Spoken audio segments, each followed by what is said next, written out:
The bond that Martina and I have from being a competitor and from our friendship over all these years definitely came into my mindset and my emotional situation.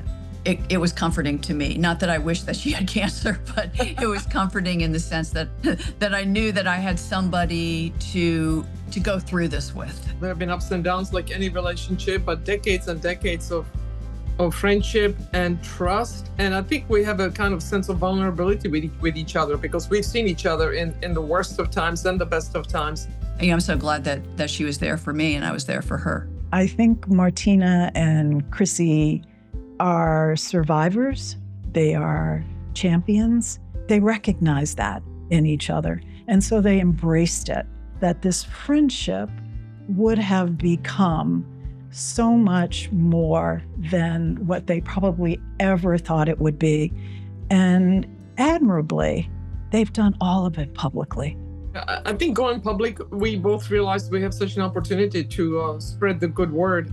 And I went public because I realized there was 4 years between my exams. And there was no excuse for that. If you feel something, do something, don't sit on it. And Chris is the living example of that. There is no decision, no thinking about being public with my situation, my cancer, my ovarian cancer. The fact that I had genetic testing after my sister died.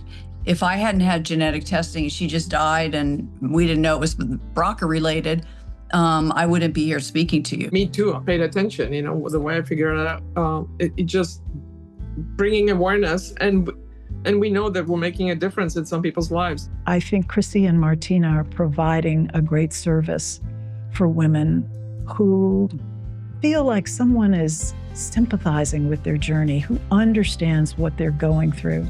I think it's that understanding that someone else knows your story, and there's something very affirming about that. What made testing and advocacy important to me was you can't rely 100% on doctors, especially if you're not getting checked and you're not getting these scans. You have to rely on yourself. Don't think you're a wimp if you are a hypochondriac, if you go to the doctor and get it checked out. One of the great things about Chrissy and Martina and their fight is how that really has an impact on people like Camila dos Santos. My work focuses on life experiences, environmental exposures that a woman's body can go through and increase the risk of cancer. This is prevention. What my research does is to present compelling evidence that change that our body goes through, our inherent risk to develop breast cancer, just by being exposed to infections,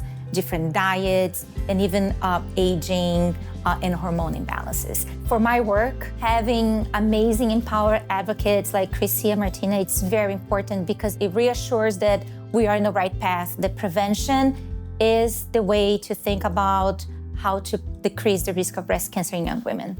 For an athlete to succeed, you have to have resilience, perseverance, focus, determination, patience, every day willing to do your best. And that's exactly what scientists do. You don't know if you're going to get to number one. You don't know if you're going to win Wimbledon. You don't know if you're going to find the cure, but you still go in there every day, try to do your best to advance the ball forward. And that takes a lot of guts, a lot of strength, and a lot of belief. I think they will go down as being two, not just major athletes, but major women who have contributed to the well-being of women around the world. It makes you feel good when people come up to you and say, you made a difference. Because of you, I went to the gynecologist, I went to get my mammogram, I went to do the gene testing. It's like a sisterhood.